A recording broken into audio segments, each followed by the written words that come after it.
Assalamualaikum warahmatullahi wabarakatuh. Halo teman-teman, jumpa kembali bersama kami di saluran YouTube OPS Desa.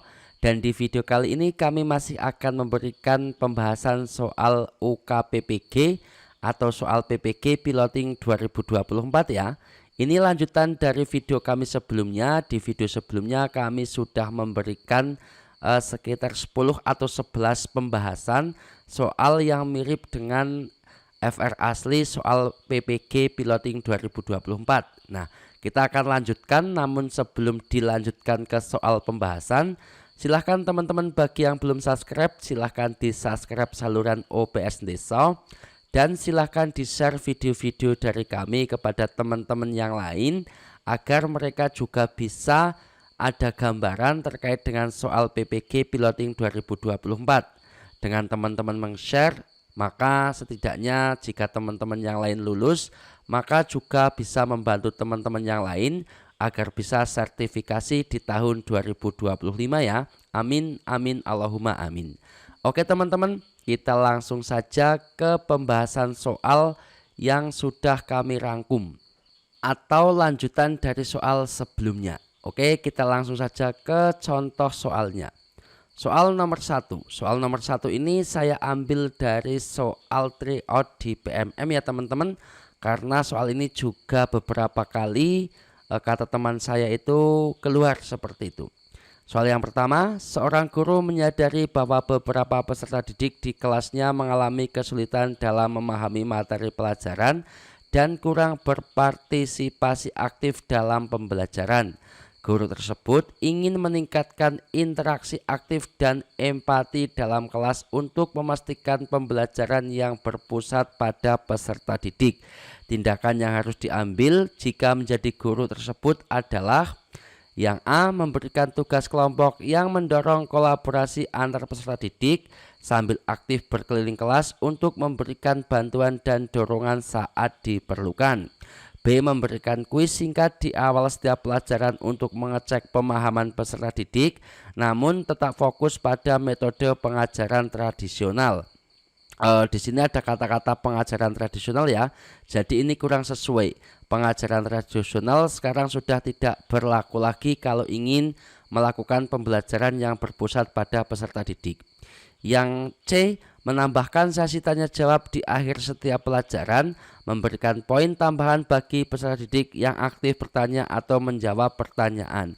Ini di akhir pelajaran, sedangkan gurunya itu ingin partisipasi aktif dalam pembelajaran. Maka kalau yang C itu di akhir pelajaran itu tidak sesuai ya teman-teman. Yang D.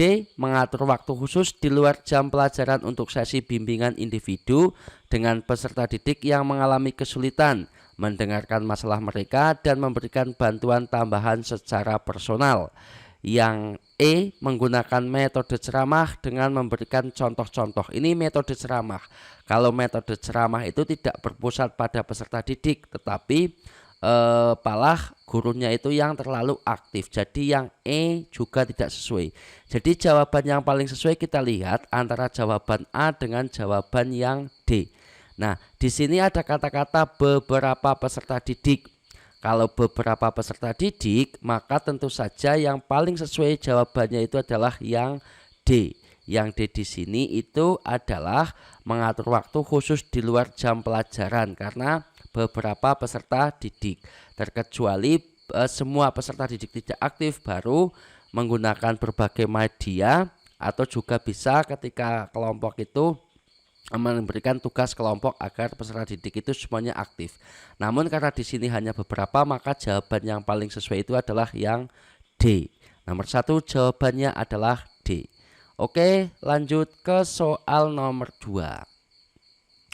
Capaian pembelajaran atau CP dalam mata pelajaran pendidikan Pancasila pada elemen UUD NKRI tahun 1945 fase C kelas 6, yaitu mengidentifikasi bentuk-bentuk sederhana, norma, aturan, hak dan kewajiban dalam kedudukannya sebagai peserta didik, anggota keluarga dan bagian dari masyarakat.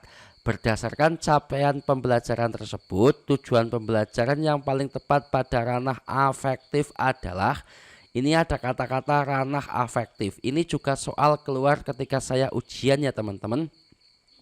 Maka yang paling sesuai dengan ranah afektif itu yang mana? Afektif itu sama saja dengan sikap ya teman-teman. Nah, yang A, melalui kegiatan pengamatan lingkungan sekitar, peserta didik dapat menyajikan hasil telaah. Ini menyajikan berarti bukan terkait dengan sikap.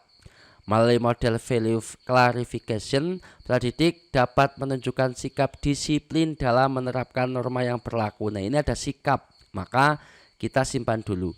Melalui diskusi kelompok, peserta didik dapat menyebutkan norma. Ini afektif. Afektif itu tidak sesuai dengan menyebutkan. Melalui model pembelajaran berbasis masalah, peserta didik dapat menelaah macam-macam norma dan sanksinya. Ini menelaah hampir sama dengan menyebutkan ya. Jawaban yang C itu juga, yang D itu juga tidak sesuai. Yang E, melalui pembelajaran berbasis proyek, peserta didik dapat menyajikan. Ini juga hampir sama dengan yang A. Jadi kalau afektif itu adalah terkait dengan sikap ya. Ranah afektif adalah ranah yang berkaitan dengan sikap dan nilai. Pembelajaran VCT adalah teknik pengajaran untuk membantu siswa dalam mencari dan menentukan suatu nilai yang dianggap baik dalam menghadapi suatu persoalan melalui proses menganalisis. Jadi jawaban nomor 2 yang paling sesuai itu karena afektif, ranah sikap itu adalah yang B. Jawaban nomor 2 adalah B. Oke, lanjut ke soal nomor 3. Ke soal nomor 3, di sini salah satu elemen fase B yakni peserta didik mampu membedakan antara kebutuhan dan keinginan. Rumusan tujuan pembelajaran yang tepat adalah, nah elemennya itu membedakan ya antara kebutuhan dan keinginan. Maka bagaimana cara membuat tujuan pembelajaran yang sesuai dengan elemen ini? Yang A, diberikan daftar barang-barang maupun aktivitas dalam kehidupan. Peserta didik kelas 3 dapat memilih mana barang yang merupakan kebutuhan dan mana barang yang merupakan keinginan. Oke, ini sesuai, kita simpan dulu. Diberikan daftar barang, peserta didik mampu menyebutkan barang-barang yang dibutuhkan. Ini malah menyebutkan barang-barang yang dibutuhkan, enggak sesuai dengan elemennya.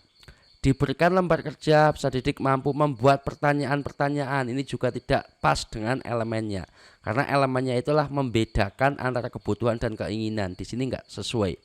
Dengan menonton video tentang upaya manusia memenuhi kebutuhan hidup, peserta didik mampu menyebutkan lagi apa saja yang dapat dilakukan. Ini enggak sesuai. Diberikan grafik tentang kecenderungan kebutuhan dan keinginan manusia, peserta didik mampu menganalisis kecenderungan. Ini juga tidak sesuai. Jadi jawaban yang paling sesuai untuk soal nomor 3 itu adalah yang A. Yaitu peserta didik kelas 3 dapat memilih mana barang yang merupakan kebutuhan dan mana barang yang merupakan keinginan. Ya, jawabannya itu adalah yang A. Menganalisis memilih seperti itu. Oke, lanjut ke soal nomor 4. Kami ambil dari soal tryout di PMM. Seorang guru akan mengajarkan kompetensi menganalisis pengaruh letak geografis Indonesia terhadap kondisi alam dan lingkungan. Guru tersebut juga berupaya mengembangkan kemampuan literasi peserta didiknya. Ya, selain guru itu ingin memberikan pembelajaran tentang letak geografis Indonesia terhadap kondisi alam dan lingkungan, juga akan ada kegiatan literasi atau kemampuan literasi. Agar kedua tujuan tersebut dapat dicapai, langkah literasi yang dapat dilakukan oleh guru untuk peserta didik adalah, kalau ada jawaban centang ini maka lebih dari satu ya teman-teman. Yang pertama, memberikan waktu kepada peserta didik selama 15 menit untuk membaca buku apapun dan meringkas hasil bacaannya. Ini literasi, tetapi buku yang dibaca itu buku apapun, jadi tidak sesuai dengan bacaan letak geografis, enggak sesuai. Melakukan diskusi untuk melakukan laporan tertulis, ini laporan, juga tidak sesuai. Menyiapkan instrumen pengukuran pemahaman peserta didik tentang letak geografis dan pengaruh pada alam dan lingkungannya, ini sesuai ya. Dengan demikian maka peserta didik akan membaca, yaitu mengukur pemahaman peserta didik. Peserta didik diminta mencari informasi dalam berbagai moda tentang letak geografis Indonesia dan pengaruhnya terhadap lingkungan alam. Ya, ini juga sesuai. Ini tujuannya tercapai, kemudian juga kemampuan literasinya juga tercapai. Peserta didik diminta untuk berdiskusi tentang informasi ini tidak sesuai. Diskusi itu tidak pas ya teman-teman. Jadi yang paling pas untuk soal nomor 4 adalah C dan juga D. Oke, lanjut ke soal berikutnya, soal nomor 5. Tujuan pembelajaran pada mata pelajaran pendidikan Pancasila adalah peserta didik dapat mengidentifikasi keragaman budaya di Indonesia. Media yang kreatif dan inovatif untuk mencapai tujuan pembelajaran tersebut adalah, nah, di sini ada kata-kata kreatif dan inovatif. Maka yang paling sesuai itu yang mana? Gambar yang menunjukkan tarian adat daerah yang menunjukkan kekayaan Indonesia, buku cerita tentang tarian daerah yang menunjukkan keragaman budaya Indonesia, poster yang menunjukkan gambar tentang keragaman budaya Indonesia, presentasi yang menjelaskan tentang keragaman budaya di Indonesia, kemudian AR yang menampilkan keanekaragaman budaya di Indonesia. Apa itu AR? AR adalah sebuah teknologi yang menggabungkan benda maya ke dalam lingkungan nyata. Teknologi ini dapat memproyeksikan objek digital seperti gambar, video, audio, simulasi, dan elemen sensorik ke dalam dunia nyata. Jadi di antara kegiatan-kegiatan ini atau media-media ini yang paling kreatif dan juga inovatif tentu saja jawabannya adalah yang E. Oke, lanjut ke soal nomor 6. Salah satu permasalahan yang dihadapi oleh guru dalam pembelajaran yakni tentang keterlibatan peserta didik. Guru dapat melakukan aktivitas berikut untuk meningkatkan keaktifan peserta didik.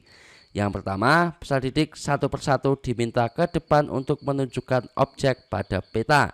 Meminta peserta didik membersihkan papan tulis, enggak, ini enggak sesuai dengan keaktifan. Guru menggali akar permasalahan dulu kepada peserta didik yang tidak aktif. Ini saat pembelajaran, sementara ini sebelum pembelajaran, jadi ini juga tidak sesuai. Menunjukkan beberapa gambar terkait materi belajar pada peserta didik, ini juga enggak sesuai. Kalau hanya menunjukkan gambar itu kurang menciptakan keaktifan. Melibatkan banyak media pembelajaran yang mampu merangsang keaktifan. Walaupun banyak media, tetapi terkadang kalau peserta didiknya itu enggak aktif, mereka hanya cuman menonton atau melihat, kurang aktif untuk bertanya dan sebagainya. Jadi jawaban untuk soal nomor 6 itu untuk merangsang keaktifan peserta didik itu adalah yang A, yaitu peserta didik satu persatu diminta ke depan untuk menunjukkan objek pada peta sehingga peserta didik itu akan aktif melakukan kegiatan pembelajaran. Oke, begitu ya teman-teman. Kita lanjut lagi ke soal nomor 7. Anda adalah seorang guru yang melihat bahwa banyak orang tua atau wali dari peserta didik di kelas Anda merasa kesulitan untuk mendukung pembelajaran anak-anak mereka di rumah. Anda memutuskan untuk melakukan sesuatu untuk mendukung mereka agar bisa lebih efektif dalam mendampingi anak-anak mereka belajar di rumah. Langkah yang paling tepat untuk mendampingi orang tua atau wali dalam mendukung pembelajaran anak di rumah adalah mengadakan workshop berkala atau sesuai kebutuhan dengan orang tua atau wali tentang cara mendampingi anak belajar di rumah. Menyelenggarakan sesi tanya jawab mingguan melalui grup percakapan kelas untuk orang tua atau wali. Mengirimkan panduan tertulis secara berkala yang berisi tips dan trik mendampingi anak belajar di rumah. Mengadakan pertemuan individu dengan setiap orang tua atau wali untuk membahas masalah dan solusi khusus mereka. Menyediakan sumber daya pembelajaran online yang dapat diakses oleh orang tua atau wali kapan saja. Ini jawaban yang paling sesuai untuk mendukung orang tua belajar di rumah atau mendukung anak agar orang tua itu mau membantu mereka belajar di rumah itu adalah mengadakan workshop berkala, ya, terjadwal seperti itu agar kegiatannya itu bisa efektif. Oke, lanjut ke soal nomor 8. Bolehkah akan mengajarkan kompetensi menjelaskan cara menjaga organ tubuh dengan benar? Bolehkah ingin menerapkan penggunaan teknologi agar siswa lebih mudah memahami materi? Teknologi yang efektif digunakan bolehkah untuk mencapai tujuan pembelajaran adalah ini terkait dengan teknologi pembelajaran ya. memberikan materi dalam bentuk audio tentang gangguan pernafasan pada manusia, meminta siswa menyampaikan informasi organ pernafasan dalam bentuk audio, menyiapkan aplikasi kuis daring interaktif untuk mengetahui pemahaman siswa tentang gangguan organ pernafasan, menyediakan video animasi tentang cara merawat organ pernafasan manusia dengan baik. Yang menyiapkan video pembelajaran tentang jenis organ pernafasan pada manusia. Jawaban yang paling sesuai untuk soal nomor D itu soal nomor 8 itu adalah yang D.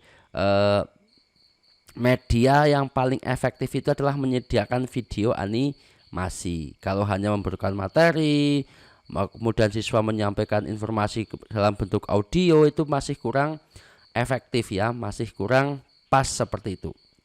Ya, terkait dengan terkait dengan teknologi, jawaban nomor 8 itu adalah yang B. Oke, kita lanjut lagi ke soal nomor 9. Kami ambil juga dari soal PMM atau tryout di PMM. Dalam satu kelas terdapat 3 peserta didik dengan kebutuhan khusus, yakni tunanetra, tidak bisa melihat ya teman-teman. Salah satu tindakan yang perlu dilakukan oleh guru kelas tersebut dalam hal konten belajar adalah terkait dengan konten belajar. Menyediakan materi berupa audiobook untuk ketiga anak tersebut. Berarti anak-anaknya itu disuruh untuk mendengarkan audiobook karena tidak bisa melihat, jadi ini sesuai. Membuat rangkuman materi dalam format huruf yang dapat dibaca oleh mereka, ini juga sesuai. Menggunakan media pembelajaran dari luar negeri untuk 3 anak tersebut, ini tidak sesuai. Kenapa harus dari luar negeri? Dari Indonesia saja sudah ada atau sudah mampu seperti itu. Terlalu mahal ya teman-teman. Yang 4, memindahkan materi pada aplikasi yang dapat diakses oleh ketiga anak tersebut, ini juga sesuai. Memberikan pemahaman terlebih dahulu kepada 3 anak tersebut, kemudian melaksanakan pembelajaran untuk anak yang lain. Ini tidak sesuai kalau seperti ini ya. Nah, kalau kita memberikan pemahaman dulu kepada 3 anak, teman-teman yang lain yang itu bagaimana ya, maka bisa saja mereka akan ribut, jadi kurang efektif. Jawabannya itu untuk nomor 9 adalah A, kemudian B, kemudian D. Oke, kita lanjut lagi ke soal nomor 10. Guru sedang membelajarkan tentang upaya melestarikan kebudayaan. Untuk menentukan apakah didik sudah memahami cara melestarikan kebudayaan, maka guru akan melakukan asesmen dengan teknik tes tertulis ya.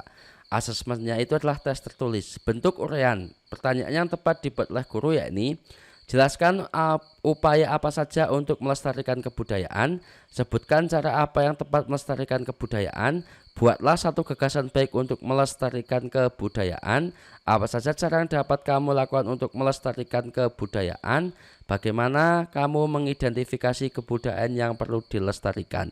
Di antara jawaban-jawaban ini, yang paling sesuai itu adalah yang A ya teman-teman.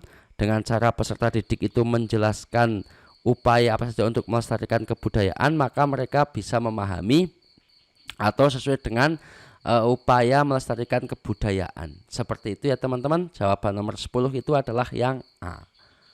Lanjut untuk soal nomor 11. Salah satu kode etik guru adalah menghargai dan menghormati hak asasi manusia serta keanekaragaman budaya. Seorang rekan guru di tempat Anda bekerja senang sekali menertawakan logat bahasa siswa yang berasal dari suku tertentu. Sebagai rekan sejawat yang memahami prinsip etika guru Indonesia, yang bisa Anda lakukan adalah melaporkan sikap tidak etis tersebut kepada kepala sekolah agar dibahas di rapat guru tidak sesuai, menegur secara personal dan mengajak rekan guru tersebut untuk kembali pada kode etik guru Indonesia, membalas menirukan logat rekan tersebut agar dia tahu bahwa hal tersebut tidak menyenangkan, tidak sesuai, membiarkan sikap rekan guru itu tidak sesuai, menegur rekan guru tersebut dengan kasar, ini juga tidak sesuai. Jadi yang paling sesuai untuk jawaban nomor 11 itu adalah menegur secara personal, B. Oke, lanjut lagi ke soal nomor 11. Berdasarkan analisis hasil diagnosis assessment atau asesmen diagnostik, ditemukan siswa yang heterogen kemampuannya. Anda sebagai seorang guru mengamati selama proses pembelajaran berlangsung. Terdapat 3 kelompok kemampuan siswa, ini pandai, sedang, kurang. Tindakan yang Anda lakukan agar pembelajaran berdiferensiasi berjalan dengan efektif adalah, nah ini terkait dengan pembelajaran berdiferensiasi. Ini juga keluar ya teman-teman. Nah, maka bagaimana? Ingat ya teman-teman, saat kita membentuk sebuah kelompok terkait dengan pembelajaran berdiferensiasi, itu tidak menggunakan kombinasi ya. Misalkan pintar, pandai, kurang itu tidak, tapi pintar satu kelompok, kurang satu kelompok, sedang juga satu kelompok. Begitu juga dengan gaya belajarnya, visual satu kelompok, auditori satu kelompok, kinestetik juga satu kelompok. Tidak dikombinasikan seperti itu. Yang A mengelompokkan siswa berdasarkan diferensiasinya, di mana setiap kelompok terdiri kombinasi ini enggak sesuai. Mengelompokkan siswa berdasarkan diferensiasinya, di mana setiap kelompok terdiri dari siswa yang pandai, sedang, dan kurang, sehingga terjadi saling asih dan asuh, dan guru tidak memberikan pendampingan. Ini cara pengelompokannya sudah benar, tetapi sayangnya di belakang itu ada guru tidak memberikan pendampingan, juga tidak sesuai. Mengelompokkan siswa berdasarkan diferensiasinya, setiap kelompok terdiri siswa yang pandai, sedang, dan kurang, sehingga terjadi saling asih asuh, di mana guru memberikan fasilitas pendampingan atau bimbingan ke setiap kelompok secara menyeluruh. Kita simpan dulu. Memberikan kebebasan kepada semua siswa untuk memilih teman yang cocok dan sesuai keinginannya, ini enggak sesuai ya. Diferensiasi itu tidak seperti itu. Mengelompokkan siswa sesuai kemampuannya, siswa yang pandai ke dalam kelompok sama yang pandai, demikian juga terhadap siswa yang sedang dengan kurang, supaya peserta didik bisa diskusi sesuai level kemampuannya. Ini sebenarnya sesuai, tapi tidak gurunya itu tidak masuk ya. Maka jawaban yang paling sesuai di situ pengelompokannya benar dan juga gurunya juga memberikan pendampingan, maka jawaban yang paling sesuai itu adalah yang C. Jawaban nomor 12 adalah C. Oke, kita lanjut lagi ke soal nomor 13. Sebuah modul ajar IPAS di sekolah dasar kelas 5 mencakup konsep tentang struktur dan fungsi tumbuhan. Indikator soal dengan level kognitif C4 yang dapat disusun oleh guru untuk mengukur ketercapaian konten tentang struktur dan fungsi tumbuhan dalam modul ajar IPAS tersebut adalah peserta didik dapat, ingat, level kognitif C4, level pengetahuan C4. Teman-teman tentu saja paham ya tentang taksonomi Bloom. Ini ya, C1 ada 6C.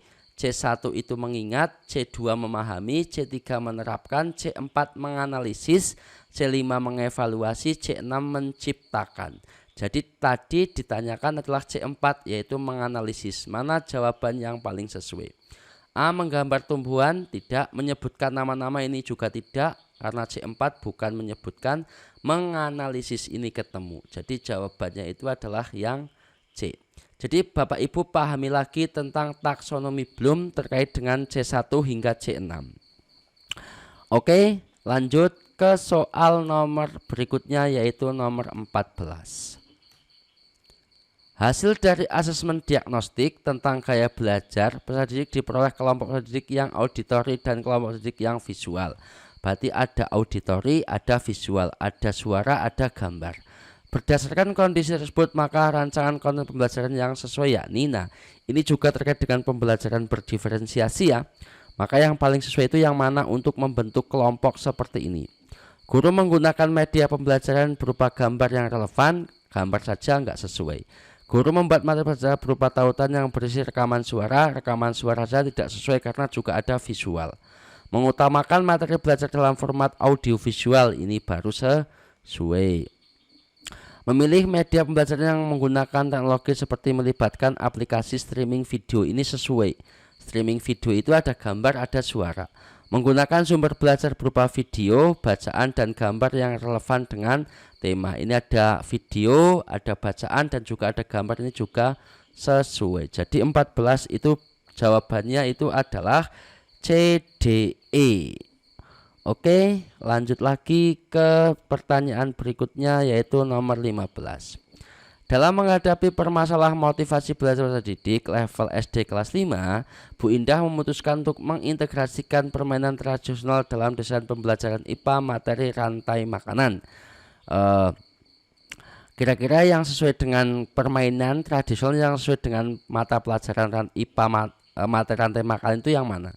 Permainan tradisional doakon atau congkak. Kalau congkak itu tidak sesuai ya, ini salah. Ular naga sesuai dengan materi rantai makanan karena ada makan dan dimakan. Permainan bentengan juga sesuai ya. Kemudian permainan bekel tidak sesuai, permainan lompat karet juga tidak sesuai. Permainan bentengan teman-teman bisa cari di Google apa itu permainan bentengan. Jadi salah, benar, benar, salah, salah. Oke, yang terakhir soal nomor 16 ya teman-teman. Ini juga keluar ketika saya ujian terkait dengan penilaian. Pak Riko seorang guru kelas 4 di SD Junyadin. Dalam pembelajaran yang dilakukan, Pak Riko berusaha agar Pak Sidik terlibat aktif dalam pembelajaran. Ya, dalam pembelajaran yang dilakukan ini Pak Riko itu ingin siswanya itu aktif. Pak Riko melakukan asesmen dengan memberikan tugas isi pada Pak Sidik agar Pak Sidik dapat mengembangkan argumentasi dan mencari sumber yang terpercaya untuk mendukung argumen yang dimilikinya. Bentuk asesmen yang dilakukan Pak Riko dalam rangka mencapai tujuan pembelajaran adalah, nah ini ketika pembelajaran berlangsung ya. Kalau ketika pembelajaran berlangsung, maka tentu saja itu asesmennya itu adalah formatif. Kalau formatif itu selama proses pembelajaran, sedangkan sumatif itu di akhir pelajaran atau ketika tes atau penilaian semesteran seperti itu, atau ujian akhir kayak gitu, itu baru sumatif. Kalau proyek terkait dengan proyek.